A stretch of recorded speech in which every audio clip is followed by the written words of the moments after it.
오늘 설교 제목을 역설이 있는 신앙, 아이러니가 있는 신앙 이렇게 하였지만 우리가 오늘 본문을 이렇게 쓴 이 바울 자체의 삶이 참 그 역설적입니다. 우리가 잘 알고 있듯 그가 유대인이었고 복음을 믿는 사람들을 잡아 죽이고 또 옥에 가두는 일들까지도 바울이 그렇게 하였지만 그가 우리가 잘 알고 있는 대로 이제는 복음을 전하는 사람이 돼서 오히려 이렇게 쫓기는 신세가 될 만큼 참 그리스도인들의 삶이 전과 후, 예수님을 믿기 전과 믿고 후 난 후의 모습이 어떤가라고 하는 것을 이렇게 잘 보여주는 예로 우리에게 드러나고 있습니다. 오늘 우리가 읽은 본문도 바울이 자신에게 하나님께서 주신 은혜를 설명하면서 바울과 우리가 동일한 믿음을 가진 사람이다라고 하는 것을 알려주기를 원하는데요.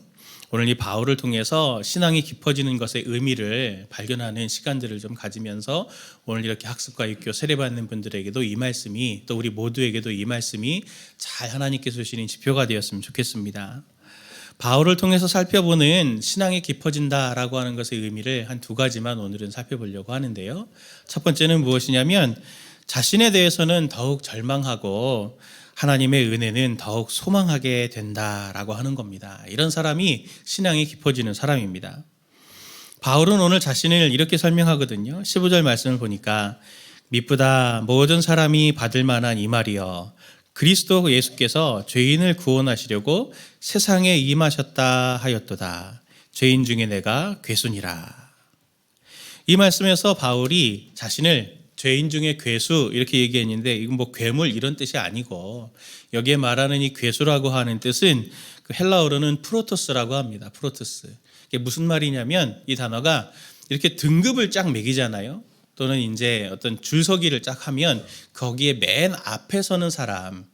그래서 선두의 선, 시작점이 되는 이런 뜻을 가지고 있는 겁니다. 그러니 죄인들을 쭉 이렇게 줄을 세우면은 내가 그 앞에 제일 1번으로 있을 거예요. 내 죄가 제일 큽니다. 이렇게 지금 바울이 고백하고 있는 겁니다. 디모데 서신을 쓸 때 바울은 이제 거의 그의 삶이 사역이 마무리되는 말년이었거든요. 신학적으로 보든지 사역적으로 보든지 인격적으로 보든지 아마 바울에게 있어서 제일 균형 잡히고 성숙된 모습이 아마 이때의 모습일 겁니다. 그런데 바울이 자기 자신을 들어서 내가 죄인 중에 1번입니다. 내가 우두머리입니다. 이렇게 지금 말하는 거는 좀 어울리지 않는 것 같잖아요. 여기에 신앙의 이 역설이 있습니다.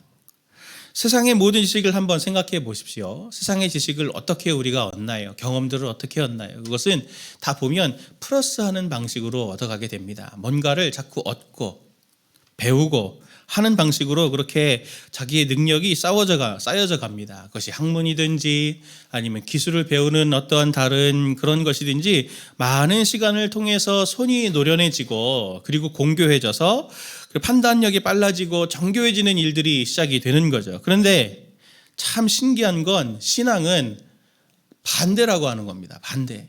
신앙생활을 처음 시작할 때는 막 그렇게 정말 사자 같은 믿음을 가지고 내가 정말 불에도 그리고 내가 물에도 뛰어들 만큼 그런 큰 믿음을 가지고 내가 하나님께 내 삶을 드립니다. 하나님께 영광을 돌리겠습니다 하면서 용기와 힘을 내면서 막 그렇게 되고 저도 목사 안수 받을 때 부름받아 나서니 뭐 어디든지 가오리다 그랬는데 못 가겠어요 이제는. 할수록 어렵습니다. 할수록 자신이 없어지고 설교를 할수록 부끄럽고 목회를 할수록 모르겠고 성도님들을 만나면 만날수록 기도를 해드리면 해드릴수록 마음이 어렵고 힘든 게 참이 신앙인 것 같습니다. 정반대예요. 우리가 기도할 때 그렇게 기도하지 않습니까? 하나님 은혜를 주십시오. 은혜를 사모합니다. 은혜를 주옵소서, 은혜를 주옵소서. 그렇게 우리가 기도하는데 은혜가 뭡니까? 은혜가? 성도님들 은혜의 말의 뜻을 알고 계시죠? 은혜가 무엇입니까? 우리가 잘 알고 있듯이 값없이 대가 없이 주시는 그게 바로 하나님의 은혜의 굉장히 중요한 특징이 아닙니까? 은혜의 기본적인 이 뜻을 우리가 알고 있다 보니까 우리가 여기에서 오해가 하나 생기는 게 있는데 은혜 하면 우리한테 공식이 어떤 공식이 옵니까?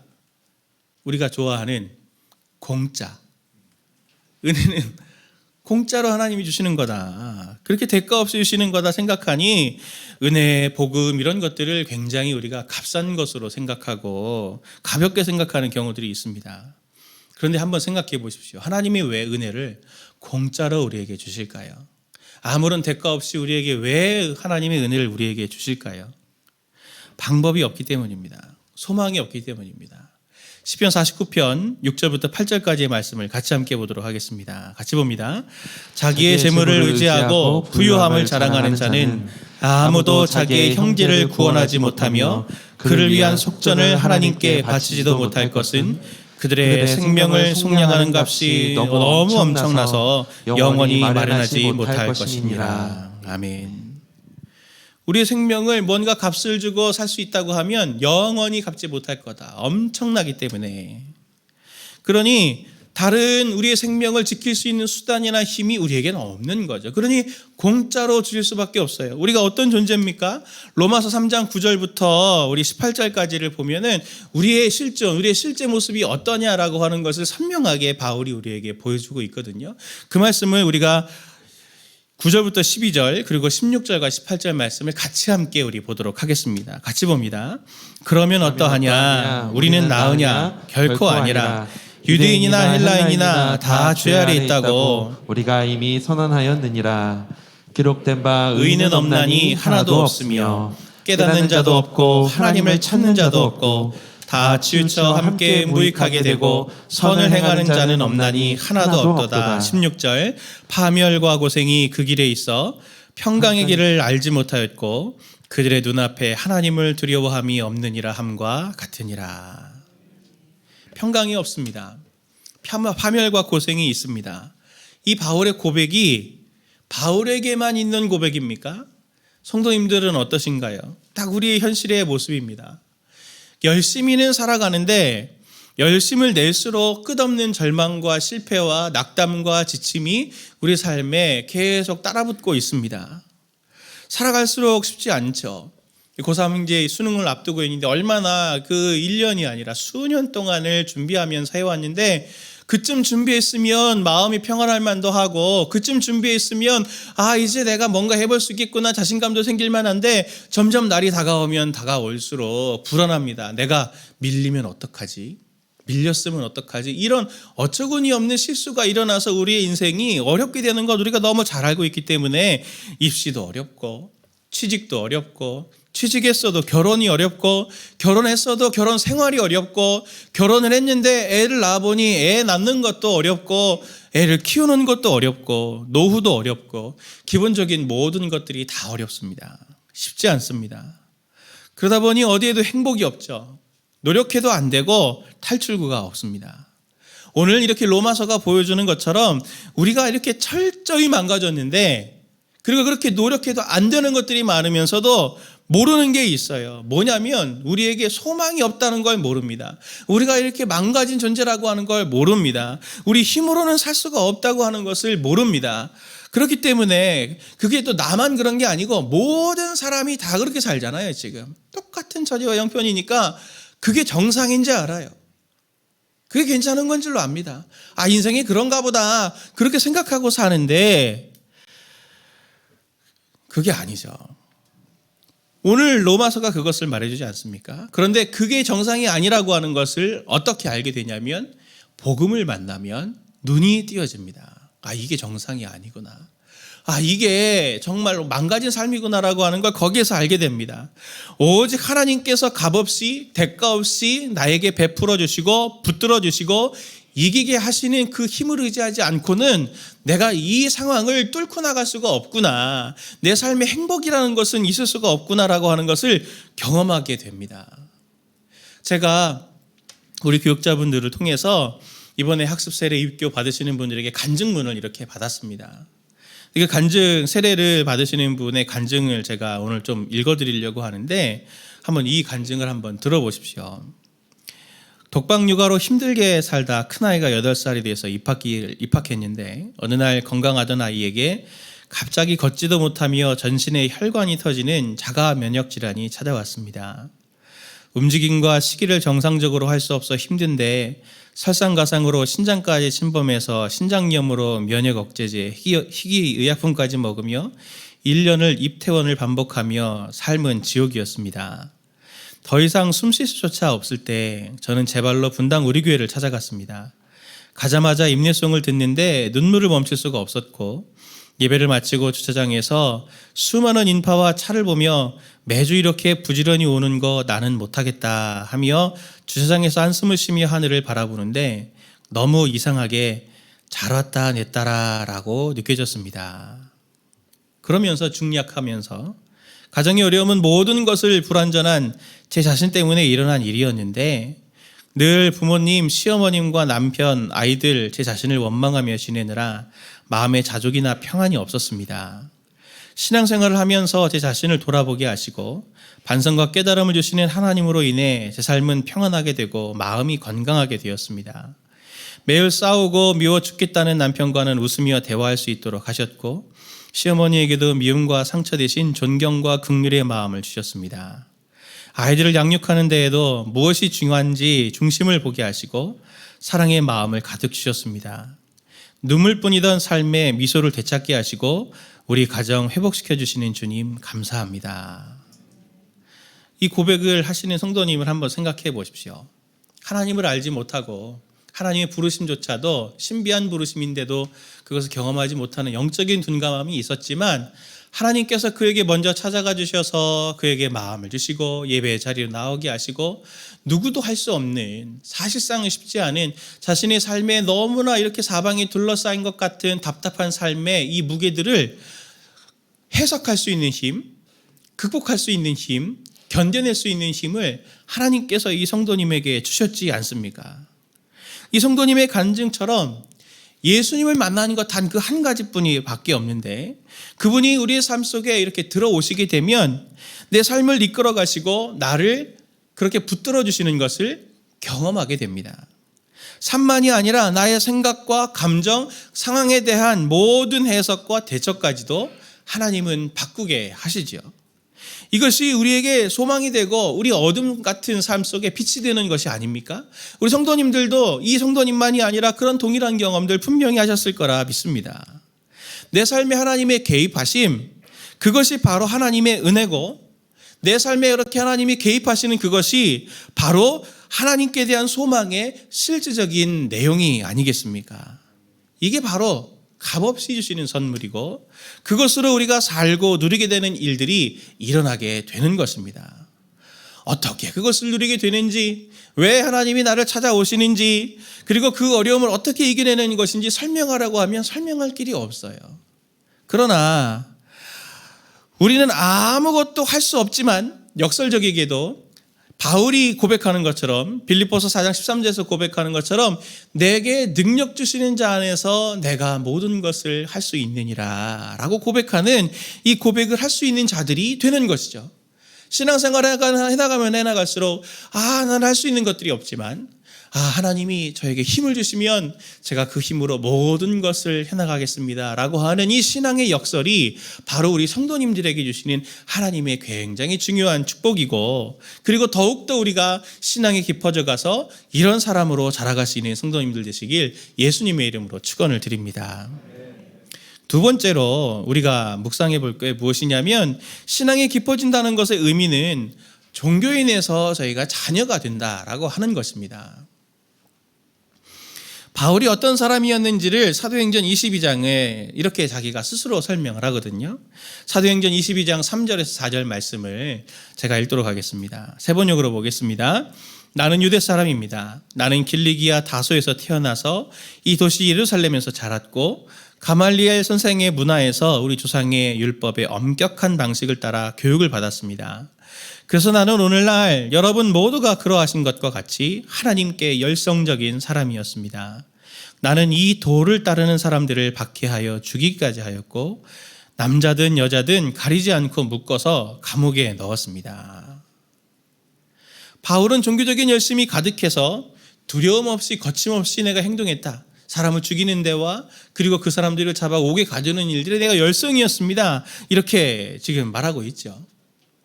제가 과거에 성도님들에게 이 신앙 강좌처럼 교리를 꼭 가르칠 때, 그리고 또 제자 훈련하면서 이권 교리들을 나갈 때 꼭 한 가지를 성도님들께 부탁드리는 게 있습니다. 무엇을 말씀드리냐면, 교리 공부를 우리가 왜 합니까? 교리를 배우시고 난 다음에 이거를 칼로 쓰지 마십시오. 제가 그렇게 꼭 부탁을 드리거든요. 교리는 방어 무기 같은 겁니다. 하나님의 말씀을 이렇게 진리를 학문적인 체계에 따라서 이렇게 잘 정리해 놓은 게 교리잖아요. 이 교리를 배우는 이유는 우리가 이단이나 여러 다른 우리를 미혹하는 그런 시도들로부터 우리 자신의 영적인 정체성을 지키기 위해서 우리가 배우는 그게 바로 교리거든요. 그래서 방어 무기인 거죠. 그런데 교리를 배우면은 성도님들이 이제 눈을 띄어서 이 알매 기쁨이 생기면서 어떤 일들이 종종 일어나게 되냐면, 이렇게 다락방에서든지 신앙생활을 하면서 교리적으로 그게 맞지 않은데 목사님이 이렇게 말씀하시는데 그렇게 말하면 안 되고 그렇게 행동하면 안 되고 그렇게 생각하면 안 돼요 라고 다른 사람을 이렇게 재단하고 평가하는 일들을 제가 보게 됩니다. 그런 일들 때문에 또 막 논쟁이 막 또 일어나는 것들을 보면서 참 안타까워할 때가 많았습니다. 그래서 교리를 배우고 나서는 꼭 그걸 칼로 쓰지 마시라, 제가 그렇게 부탁을 드립니다. 신앙적인 지식이나 교리를 가지고 너무 쉽게 도식화하는 경우들이 우리 주변에 많습니다. 칼로 써서 그것을 상대를 공격하고 판단하는 것들을 우리 주위에서 종종 볼 수 있습니다. 종교인들에게는 교리가 굉장히 중요합니다. 그래서 그 교리를 중심으로 해서 같이 모이기 때문이죠. 어떻게 보면 저희도 그런 성격을 갖는 것 같지만, 제가 일부러 종교인이라는 단어를 쓰고 있는 이유가 있습니다. 교리가 다르면 그 지식이 칼날이 돼서 다른 교리를 가진 사람들을 끊임없이 공격하고 논박을 하면서 자기들끼리 자꾸 뭉치려고 하는 그런 성격을 갖습니다. 그런데 신앙적인 지식만 있으면 어떻게 되냐면 바울처럼 이렇게 됩니다. 바울이 되기 전에 사울처럼 오늘 이 종교적인 열심이 가득한 사람이 돼서 사람들을 죽이고 그리고 사람들을 잡아 가두는 일까지 서슴지 않게 되는 일들이 종종 일어납니다. 바울은 자신이 종교인이었을 때를 오늘 본문에서 이렇게 말합니다. 디모데전서 1장 13절의 말씀을 보면, 새 번역으로 보면 같이 한번 이 말씀을 같이 보도록 하겠습니다. 내가 전에는 회방자요, 박해자요, 폭행자였습니다. 그러나 그러한 행동은 내가 믿지 않을 때에 알지 못하고 한 것이므로 하나님께서 나에게 자비를 베풀어 주셨습니다. 바울은 그때를 내가 알지 못해서 그랬다라고 그렇게 지금 이야기합니다. 자신의 연약함을 오픈하고 있는데, 하나님의 은혜를 통해서 하나님의 마음, 하나님의 어떤 분이신지를 알게 되었던 바울이 오늘 그때를 뒤돌아보면서 그때는 내가 정말 열심은 있었지만 종교인이 되어서 내가 정말 하나만 알고 둘은 몰랐던 것 같습니다 라고 이렇게 고백하는 것들을 우리가 주의 깊게 보십시오. 그가 알지 못했던 것은 무엇입니까? 하나님의 마음이죠. 그가 알지 못했던 건 뭡니까? 하나님의 존재고 하나님의 그 뜻을 알지 못했습니다. 디모데전서 5장 15절 16절의 말씀을 보니까 바울이 알게 된 하나님의 마음을 바울이 이렇게 말합니다. 15절 말씀, mit보다 모든 사람이 받을 만한 이 말이여, 그리스도 예수께서 죄인을 구원하시려고 세상에 임하셨다 하였도다. 죄인 중에 내가 괴순이라. 그러나 내가 긍휼을 입은 까닭은 예수 그리스도께서 내게 먼저 일체 오래 참으심을 보이사 후에 주를 믿어 영생하는 자들의 본이 되게 하려 하셨음이니라. 바울은 지금 자신이 사도가 된 것은 목적이 있다고 합니다. 예수님이 이 땅에 오셔서 죄인들을 구원하시려고 하는 의지가 얼마나 큰지, 그 마음이 얼마나 간절한지를 알게 하려고, 죄인 중에 내가 1번인데, 소망 없는 1번인데 도저히 구원받지 못할 1번 죄인인데 나를 구원하시는 걸 보면서 나도 구원받았으니 여러분들도 구원받을 수 있는 소망이 있어요. 그걸 보여주시려고 저를 본보기 삼으신 겁니다. 바울이 오늘 이렇게 말하고 있습니다. 어떻습니까? 하나님의 마음이 지금 어디 있다고 말합니까? 구원의 방점이 있다고 말을 하죠. 하나님의 마음을 알게 된 바울은 종교인에서 벗어났습니다. 내가 사도니 너희들이 나를 따라야지. 나를 따르지 않으면 너희들도 구원받지 못해. 나의 수준에 이르지 못하면 너희들도 구원받지 못해. 나와 같은 교리를 따르지 않으면 너희들도 나를 구원받지 못해. 너희들도 구원받지 못해. 그렇게 말하는 것이 아니라, 내가 구원받은 것을 보고 소망을 가지십시오. 나는 배도자가 아니었습니까? 여러분들은 그렇지 않았잖아요. 그러니 얼마나 여러분들에게 소망이 있습니까? 지금 바울이 이렇게 얘기하고 있는 겁니다. 오늘 이 바울을 보십시오. 바울은 종교인에서 벗어났습니다. 다른 사람들을 자신이 알고 있는 지식으로 책망하지 않아요. 마치 그에게서는 지금 하나님의 향기가 나타나고 있습니다. 이전에 종교인 바울은 칼 같은 사람이었다면 지금의 사도 바울은 따뜻함이 있고 사람 냄새가 나는 바울이 되었습니다. 종교인 바울은 율법이 드러나는 사람이라면, 교리가 드러나는 사람이라면 지금의 사도 바울은 다른 이들에 대한 하나님의 사랑, 긍휼, 섬김이 보여지고 있는 사람이 되었습니다. 종교인은 지식이 보이지만 하나님의 자녀는 통찰력 있는 지식과 함께 마음과 감정까지 보여집니다. 지난 주일에 이태원 참사를 보면서 너무 안타까운 상황을 보면서 참 저도 마음이 힘들었는데 한 주간 동안 사실 좀 두려웠습니다. 이게 할로윈 축제 당일에 일어난 일이고 젊은이들이 또 이것을 즐기려다가 일어난 일이기 때문에 혹시 그리스도인들 중에 또 이 희생자들을 보면서 너무 쉽게 함부로 말하지는 않을까, 그런 일이 일어나면 안 되는데 하면서 사실은 기도하고 있었거든요. 할로윈은 아니지만 이와 비슷한 일들이 예수님의 당시에도 있었습니다. 누가복음 13장 1절부터 5절 말씀 보니까 예수님이 이렇게 말씀하십니다. 그때 마침 두어 사람이 와서 빌라도가 어떤 갈릴리 사람들의 피를 그들의 제물에 섞은 일로 예수께 아뢰니 대답하여 이르시되 너희는 이 갈릴리 사람들이 이같이 해 받음으로 다른 모든 갈릴리 사람보다 죄가 더 있는 줄 아느냐. 너희에게 이르노니 아니라 너희도 만일 회개하지 아니하면 다 이와 같이 망하리라. 또 실로암에서 망대가 무너져 치어 죽은 18사람이 예루살렘에 거한 다른 모든 사람보다 죄가 더 있는 줄 아느냐. 너희에게 이르노니 아니라 너희도 만일 회개하지 아니하면 다 이와 같이 망하리라. 당시 그들이 제사를 드릴 때 빌라도에 의해서 죽임당한 이스라엘 사람들이 다른 사람들보다 죄가 더 많아서 죽은지 아느냐? 그거 아니다. 실로암의 망대가 무너져서 18사람이 죽었는데 그 사람들이 다른 사람들보다 더 죄가 많아서 죽은 것 같으냐? 아니다. 그들이나 다를 것이 없어. 지금 예수님이 이렇게 말씀하고 계신 거죠. 세례문답을 할 때 나중에도 질문을 하겠지만 묻는 질문이 있습니다. 저는 세례식에 참여해서 이 문답을 들을 때마다 전율이 생기고 세례식을 진행할 때마다 나에게 물으시는 것 같은 그런 말씀으로 제가 이 질문을 받습니다. 무슨 질문이냐면 이겁니다. 여러분은 하나님 앞에서 죄인인 것과 그 진노를 면치 못할 줄을 알고 그의 크신 자비하심으로 구원받는 것 외에 소망이 없는 줄 믿기로 서약합니까? 우리가 하나님 앞에서 구원을 받고 하나님을 믿는다고, 그리고 하나님을 믿어서 내가 이제 하나님의 자녀가 되겠다고 하나님 앞에 서약을 하지만 하나님의 은혜가 없으면 우린 지금 당장 죽어도 아무런 이유를 댈 수 없는 죄인들이 여전합니다. 진노를 면치 못할 자들이 바로 우리들입니다. 한번 생각해 보십시오. 하나님이 왜 나를 구원해 주셔야 됩니까? 하나님이 왜 나를 인내해 주셔야 됩니까? 하나님이 왜 내 기도에 응답해 주셔야 됩니까? 하나님이 왜 우리에게 은혜를 베푸셔야 합니까? 이유를 대보십시오. 하나도 없습니다.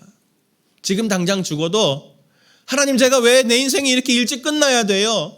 하나님, 제 인생이 꽃피지 않았는데 왜 이렇게 끝나야 돼요? 라고 하나님 앞에 한마디도 우리가 말할 수 없는 존재입니다. 우리는 그만큼 망가진 존재거든요.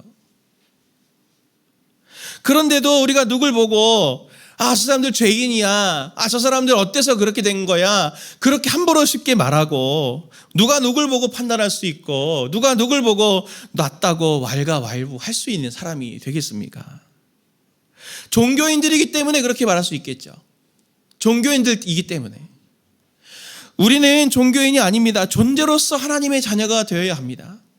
신앙이 깊다고 하는 것은 알량한 지식이 얼마나 더 많아서 좀 더 공부했다고, 내가 목사라고, 내가 장로라고, 내가 안수집사라고, 내가 순장이라고, 내 교리적 지식이 얼마라고, 내가 제자훈련과 사역훈련을 했다고, 내가 교리를 했다고 내 주변에 있는 사람들을 판단하거나 그런 사람들을 함부로 말할 수 있는 위치를 갖는 것이 아닙니다. 우리를 긍휼히 여기시는 그 하나님의 마음을 담고 서로를 불쌍히 여기면서 여전히 이 세상 가운데 아직 해결되지 못한 죄의 영향을 받아서 고통받고 있는 지체들을 바라보면서 그들에게 하나님 은혜를 베풀어 주시고 하나님 그들을 긍휼히 여겨주십시오 라고 말할 수 있는 그 기도할 수 있는 자격 외에는 우리에게 다른 자격이 없습니다. 우리는 정말 우리가 하나님의 자녀라면 사랑할 수 없는 사람을 사랑할 수 있어야죠. 긍휼할 수 없는 사람을 긍휼하려고 그들을 어떻게든 품으려고 시도라도 해보는 사람이 하나님의 마음을 아는 사람이 아니겠습니까? 하나님이 이태원에서 생때 같은 청년들을 그렇게 마감하는 것을 기뻐하시겠습니까? 하나님이 왜 이런 일을 허락하셨는지 우리가 그 뜻을 알 수는 없지만 분명한 것은 모든 사람을 구원하시고 모든 사람의 생명을 건지시길 원하시는 하나님이 이를 기뻐하실 리가 없고 이 슬픔을 당한 자들을 위로하기를 하나님께서는 분명히 원하실 겁니다. 그리고 당신의 자녀인 우리들을 보내서 그들을 위로하고 그들을 돕는, 그들의 눈물 닦아주는 손과 발이 되기를 간절히 원하실 것입니다. 이게 바로 성숙한 자녀의 삶이 아니겠습니까? 저는 오늘 이 예배에서 이태원 이야기를 하고 싶은 게 아닙니다. 우리는 비그리스도인들을 보면, 우리를 비그리스도인들이 보면 저 사람들은 기독교인들이야, 교회 다니는 사람들이야 라고 종교인으로 보일지 모르겠어요. 그런데 저는 우리 분당 다함교회 우리 성도님들만이라도 이 시대 속에서 종교인이 아니라, 종교인에 머무르는 자들이 아니라 정말 하나님의 시선과 마음을 가진 하나님의 자녀로 성도님들의 삶의 자리에서 계셨으면 좋겠습니다. 바울은 오늘 말씀을 이렇게 마무리합니다. 디모데전서 1장 16절 17절 말씀을 우리 세 번역으로 같이 함께 보도록 하겠습니다. 같이 봅니다. 그러나 하나님께서는 나에게 자비를 베푸셨습니다. 그 뜻은 그리스도 예수께서 끝없이 참아주심에 한 사례를 먼저 나에게 드러내 보이심으로써 앞으로 예수를 믿고 영생을 얻으려고 하는 사람들의 본보기로 삼으시려는 것입니다. 영원하신 왕 곧 없어지지도 않고 보이지도 않는 오직 한 분이신 하나님께 존귀와 영광이 영원 무궁토록 있기를 빕니다. 아멘. 이 말씀의 바울처럼 우리가 세상의 본보기가 되었으면 좋겠습니다. 바울이 오늘 17절에서 자신을 이 본보기를 삼으심의 목적을 선명하게 얘기하는데, 영원하신 왕 곧 없어지지도 않고 보이지 않는 왕 오직 한 분이신 하나님께 존귀와 영광을 돌리기를 원한다 라고 하면서 이 말씀을 하죠. 하나님이 눈에 보이지 않기 때문에 우리를 통해서 하나님은 눈에 보이지 않는 은밀하신 하나님을 이 세상 가운데 나타내 보여주시기를 원하시는 겁니다. 종교인들은 하나님을 나타내 보여줄 수 없습니다. 종교인들은 칼날 같고 그들은 너무나도 무서운 사람들이잖아요. 하나님이 그런 분이십니까? 하나님을 만난 우리 성도님들은 분명히 그분이 따뜻하고 사랑이 많고 긍휼과 은혜가 풍성하신 분이라고 하는 것을 아는 사람들 아닙니까? 성도님들이 꼭 하나님의 자녀가 되셔서 하나님의 모습 그대로를 보여줄 수 있는 하나님의 동역자로 서시길 예수님의 이름으로 축원을 드립니다.